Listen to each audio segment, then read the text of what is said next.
Hello అండి. ఇక్కడ మనం బిఫోర్ ఎంతవరకు చాప్టర్ 10 వరకు చెప్పుకున్నాం. చాప్టర్ 11, 12, 13 ఈ 3 చూద్దాం ఈరోజు. ఫస్ట్ చాప్టర్ 11 ఏం చెప్తుంది? Offence against public Tranquility. అంటే లైక్ ఎక్కడైనా ఒక పబ్లిక్ కానీ లేకపోతే గవర్నమెంట్ ఇలా ఇబ్బంది ఏమైనా పెడితే దానికి సంబంధించిన సెక్షన్స్ అన్ని చాప్టర్ నెంబర్ 11లో అనమాట. Chapter number 12 offences by related the public servants, వాళ్ళకి రిలేటెడ్ ఇది కూడా సేమ్. ఇది కూడా అంతే, మళ్ళీ పబ్లిక్ అథారిటీకి వాళ్ళ పబ్లిక్ ఉన్న రైట్స్ ఏంటంటే వాళ్ళు ఇబ్బంది పెడితే మనకి ఎలా అని చెప్పేసి ఈ 3 సెక్షన్స్ మనకి ఏవి 11, 12 అండ్ 13. ఓకేనా, ఇది ఫాల్స్ ఎవిడెన్స్ కోసం తర్వాత చూద్దాం. మనం ఈ 3 వచ్చేసరికి ఈజీ సేమ్ మేనర్లో ఉన్నాయి కదా మనకి. ఈ మూడింటిని ఎక్స్ప్లెయిన్ చేస్తాను. అన్లాఫుల్ అసెంబ్లీ, ఒక దగ్గర ఎక్కువ మందికి మనం గుమ్మిగూడి చేసి ఏమైనా అల్లర్లు అలా పెట్టాం, అది అన్లాఫుల్ అసెంబ్లీ అంటా ఉన్నాము. Every member of unlawful guilty అని చెప్పేసి కమిటెడ్ అని చెప్పేసి ఇప్పుడు ఎంతమంది అయితే ఒక 5 మరుగురు ఉంటామో అందులో ఒక 5 మెంబర్స్ ఒక దగ్గర గుమ్మిగూడి చేసి ఏదైనా అల్లరి చేశారు. అందులో 3 చేశారు, 2 చేయలేదు. అరే వాళ్ళు 3 చేశారు, నేను చేయలేదని చెప్తే అవదు. మనం కూడా వాళ్ళలో వెళ్ళాం కదా, సో అందుకు కూడా మనం కూడా దానికి గిల్టీని అంటే తప్పు చేశామని లెక్క అవుతుంది అనమాట మనకి. సో అది సెక్షన్ 190. సెక్షన్ 191 అంటే ఏంటి? రైటింగ్ అనమాట. లైక్ ఇదేంటిది అల్లర్లు. ఇప్పుడు చెప్పా కదా ఇక్కడ దానికి రిలేటెడ్లో ఉన్నది. మళ్ళీ తర్వాత wantonly giving provocation with intent of cause riot to be committed if not committed. ఇక్కడే ఉంది చూడండి. వట్ ఓన్లీ అంటే లైక్ వాంటెడ్లీ అనుకోండి, అంటే కావాలనే మనము ఒకరిని ఎవరైనా రెచ్చగొట్టాము దేనికోసము, ఇలా అల్లర్లు అవ్వాలనేసి. అలా అయితే మనకి 192 సెక్షన్. క్లియరా? కావాలనే మనం ఎవరినైనా అలా రెచ్చగొట్టి చేసి అక్కడ అల్లరి అయ్యేటట్టు చేసాం మనం, సో అది కూడా మనకి అఫెన్సే. అది సెక్షన్ నెంబర్ 192. 193 ఏం చెప్తుంది? Liability of owner. ఇప్పుడు ఏదైతే అల్లరి జరుగుతుంది కదా, ఒక ప్లేస్లో జరుగుతుంది అనుకుందాం మనం. ప్లేస్లో జరిగినాక ఆ ప్లేస్లోకి ఒక 1 ఏకర్ ఉంది. 1 ఏకర్ పక్కన ఒక స్కూల్ ఏదైనా ఉంది. ఈ 1 ఏకర్లో వచ్చిన ఎవరో కొంతమంది 5-6 మెంబర్స్ వచ్చారు, వచ్చి స్టే చేసి స్కూల్లో బాంబు పెట్టారు. ఇప్పుడు ఎవరైతే ల్యాండ్ ఓనర్ ఉంటాడో ల్యాండ్ ఓనర్ కూడా దానికి రెస్పాన్సిబుల్. ఎందుకు? వాళ్ళు అక్కడ రావడానికి నువ్వు పర్మిషన్ నువ్వే కదా ఇచ్చావు. సో అది ఈ సెక్షన్ అనమాట మనకి. Section number 193. 194 గొడవలు. ఓకే, ఇది వచ్చేసరికి అల్లరి, ఇదేమో గొడవలు. అసల్టింగ్ దాడి చేయడం. Obstructing the public servants when suppressing right etc. అంటే గొడవలు జరగకుండా వచ్చినప్పుడు చేసినప్పుడు అక్కడ మనం వాడిని ఎవరైతే వచ్చిన పబ్లిక్ సర్వెంట్ మీద దాడి చేస్తే అప్పుడు 195 సెక్షన్ అక్కడ ఏంటంటే అనేసి. Promoting enemy between different groups, grounds, religion, race, మతాల మధ్యన మాటల్లో చిచ్చు పెట్టడం, ఇలా ఏమని చేస్తే section number 196. 197 imputations, assertions, prejudicial national integration. ఏదైతే మన ఇండియా ఉంది కదా, దీనికి వ్యతిరేకంగా మనం మాట్లాడడము, చేయడము, యాంథమ్స్ రివర్స్గా చెప్పడము, అల్లర్లా రెచ్చగొట్టేది, ఇటువంటివన్నీ కూడా సెక్షన్ నెంబర్ 197. ఓకేనా. Chapter 12 offences by relating the public servants. ఇందులో ఏంటుంది మనకి?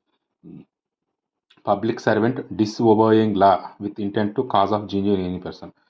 ఆ పబ్లిక్ పర్సన్కి వచ్చినప్పుడు ఆయన చెప్పేది మనం వినకుండా ఇంకొక మనిషికి మనం ఇబ్బంది పెట్టడం లేదా ఇంజూర్ చేయడం, అలా అయితే ఏంటి? Public servant disobeying direction of under law, ఇది కూడా related. Punishments for non treatment of victim. ఇప్పుడు ఎవరికైనా ఏదైనా ఒక యాక్సిడెంట్ ఏదైనా జరిగింది అనుకోండి, లేకపోతే ఇంకేదైనా మనం పోలీస్ స్టేషన్కి ఇంకేదైనా బాధితుడిగా వెళ్తున్నప్పుడు అక్కడ కంప్లైంట్ తీసుకోవాలి. డాక్టర్ అయితే మనకి ట్రీట్మెంట్ చేయాలి. అలా ఒకవేళ చెయ్యకపోతే అది సెక్షన్ 200 అనమాట మనకి సెక్షన్. ఓకేనా. 201 అని చెప్తుంది. Public servant framing and incorrect document with intent to cause of injury. ఇక్కడ ఒక లేని డాక్యుమెంట్ని క్రియేట్ చేస్తే అప్పుడు దానివల్ల ఇంకొకరు ఎవరు ఇబ్బంది పడ్డారు, అది. Public servant unlawful engaging in trade. నేను పబ్లిక్ సర్వెంట్గా పనిచేసి ఇక్కడ వీడిని విడిచిపెట్టేసి ఇంకెక్కడైనా ఏదైనా వ్యాపారం ఏదైనా చేస్తే అది కూడా మనకి wrong. Public servant unlawful buying the bidding of the property. నేను సో అండ్ సో జాబ్ చేస్తానని చెప్పి కొంతమందిని ఫోర్స్ చేసి బిడ్డింగ్ కొనడము, ప్రాపర్టీ, ఇటువంటివన్నీ చేయకూడదు. Personating of a public service, that related. Wearing garb, carrying token use. ఇక్కడ చూడండి, పెర్సనేటింగ్ ఏ పబ్లిక్ సర్వెంట్. దీని మీనింగ్ ఏంటంటే నాకు అధికారం లేదు, కాకపోతే నేను పోలీసుని, నేను కానిస్టేబుల్, లేకపోతే ఇంకేదైనా అని ఒక పబ్లిక్ సర్వెంట్ అని చెప్పి ప్రజల తప్పుదోవ పట్టించి చేస్తామనుకో, అది ఒక సెక్షన్ నెంబర్ 204 ప్రకారం అది క్రైమ్, లేకపోతే అది ఒక తప్పు. దానికి సంబంధించిన సెక్షన్స్‌లో ఇది ఉందన్నమాట మనకి ఏంటంటే అనేసి. ఓకేనా. 205 ఏంటి? Wearing garb or carrying token use the public servant with the fraudulent intent. ఎవరిదైనా ఐడీ కార్డ్ కానీ లేకపోతే ఏదైనా మన మెడలో వేసుకుని నేను సో అండ్ సో పోస్ట్ చేస్తాను, లేకపోతే ఒక పోలీస్ యూనిఫామ్ వేసుకొని పోలీస్ కానివాడిగా మనం కానివాడిని పోలీస్ యూనిఫామ్ వేసుకొని నేను పోలీసునని, నేను డాక్టర్నని, నేను లాయర్ని ఇలా ఏమైనా మోసం చేసినా కూడా తప్పది. అది సెక్షన్ నెంబర్ 205. క్లియరా. Next of contempt of lawful authority of the public service. ఇది కూడా సేమ్ అంతే. Absconding to avoid service summons other protect. ఒకసారి మనకు సమన్స్ వచ్చాయనుకో అవి మనం తీసుకోకుండా ఎక్కడికైనా పారిపోవడం. ప్రివెంటింగ్ సర్వీస్ అసలు అవి రాకుండా మనం చేయడం. నాన్ అటెండెన్స్ వచ్చిన తర్వాత మనం అటెండ్ అవ్వకపోవడం. Non appearance of the proclamation of 84కి ఇది 84 ప్రకారం బిఎన్ఎస్ఎస్లో ఇది. అమిషన్ ఆఫ్ ప్రొడ్యూస్ డాక్యుమెంట్స్, ఒక డాక్యుమెంట్స్ అడిగారు మనకి ఎలక్ట్రానిక్, అవి ఇవ్వకపోవడం. అమిషన్ ఆఫ్ గివ్ నోటీస్, ఇది కూడా అంతే. నోటీసులు ఇవ్వకపోవడం, చేయడం, సర్వెన్స్కి వాళ్ళకి హెల్ప్ అవ్వకపోవడం. ఫర్నిషింగ్ ఫాల్స్ ఇన్ఫర్మేషన్, తప్పుడు ఇన్ఫర్మేషన్ మనం చెప్పడం. రిఫ్యూజింగ్ ఆత్ ఇన్ఫర్మేషన్, ఎవరైనా మన పబ్లిక్ సర్వెంట్స్ లేదా పబ్లిక్ ఆఫీసర్స్ కోర్టులో ఆత్ చెప్పమంటారు, అలా చెప్పకుండా నేను నిజమే చెప్తున్నాను, అబద్ధం చెప్పడం లేదు ఇలా అంటారు కదా, అలా చెప్పకుండా ఇబ్బంది పెట్టడం. Refusing the answers of public servant authorise person, ఎక్కడైనా ఏదైనా ఒక యాక్సిడెంట్ ఏదైనా అయింది, ఇక్కడ ఏం జరిగింది, అక్కడ ఉన్న పర్సన్స్ అడుగుతున్నప్పుడు మనం ఖచ్చితంగా చెప్పాలి. చెప్పకపోతే ఈ సెక్షన్ 204. రిఫ్యూజింగ్ సైన్ స్టేట్మెంట్, ఇలా అవుతున్నప్పుడు ఖచ్చితంగా మన పోలీసులు కొన్ని ఎఫ్ఐఆర్ ఇట్లా సంతకాలు పెట్టమంటారు, పెట్టకుండా ఉంటే తప్పది. ఫాల్స్ స్టేట్మెంట్ ఆన్ ఆత్, ఈ ఆత్ చెప్పినప్పుడు ఫాల్స్ స్టేట్మెంట్స్ ఏమి ఇవ్వకూడదు మనం. మళ్ళీ false information with intent to cause public, ఒక ఇన్ఫర్మేషన్ మనం ఫాల్స్గా చేసి అక్కడ కొంతమందికి ఇబ్బంది పెట్టాం మనం, అది section 27. Resistance to taking the property, ఇక్కడ ఏదైనా మనం అప్పు కానీ ఏదైనా అయిందనుకో అప్పుడు కోర్టు ఒక ఆర్డర్ ఇస్తుంది, అప్పుడు ఆ ఆర్డర్ని మనం తీసుకోకుండా మన ప్రాపర్టీని మనం దాచి ఉంచడం పబ్లిక్ సర్వెంట్ వచ్చినప్పుడు. అబ్స్ట్రాక్టింగ్ ఆఫ్ సేల్, అక్కడ సేల్ చేయమని చెప్పారు, దాన్ని కూడా నువ్వు అడ్డుకుంటాను, అది కూడా రాంగే మనకు. 219. 220లో ఇల్లీగల్ పర్చేజ్ ఆఫ్ బిడ్, ఇప్పుడు ఇలా అవుతున్నప్పుడు ఎవరన్నా ఒక డమ్మీ వాడిని పెట్టేసి కోర్టు అనేది నీకున్న ఆస్తి ఒక 40 లక్షలు అని చెప్పింది, అది 10 లక్షలు వస్తుందని చెప్పి బిడ్డింగ్లో వేరే ఒక డమ్మీ పర్సన్ పెట్టి మనం చేస్తే అది కూడా లీగల్ కాదు, ఇల్లీగల్గా అది ఫ్రాడ్. అది 220. Abstraction of public servant to discharge of public functions, వాళ్ళ పని వాళ్ళని చేయనివ్వకుండా మనం వాళ్ళని అబ్స్ట్రక్టింగ్ ఇబ్బంది పెట్టడం అలాగా. 222 omission of assist public service, ఏదైనా పబ్లిక్ సర్వెంట్ వచ్చినప్పుడు వాడికి మనం సహకరించకుండా వాడిని ఇబ్బంది పెట్టడం.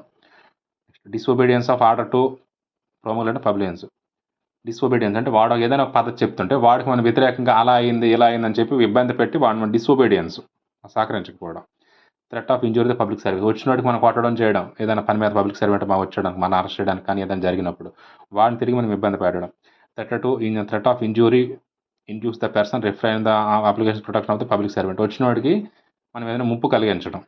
Attempt of commit suicide of compulsion exercise of power, ఇప్పుడు ఏదైనా మనకు ఒకటి జరిగినప్పుడు చేసినప్పుడు మనల్ని పోలీస్ కానీ లేకపోతే డాక్టర్ కానీ ఏదైనా చేసినప్పుడు వాడి దగ్గర నుంచి తప్పించుకోవడానికి సూసైడ్ చేసుకోవడం, ఇలాగానే అయితే నన్ను వదిలేస్తారు కదా అని చెప్పి అలా ఏమవుతారో మనల్ని ఖచ్చితంగా తీసుకువెళ్తారు, కాకపోతే అలా మనం చేయడం కూడా నేరం. అది సెక్షన్ నెంబర్ 226.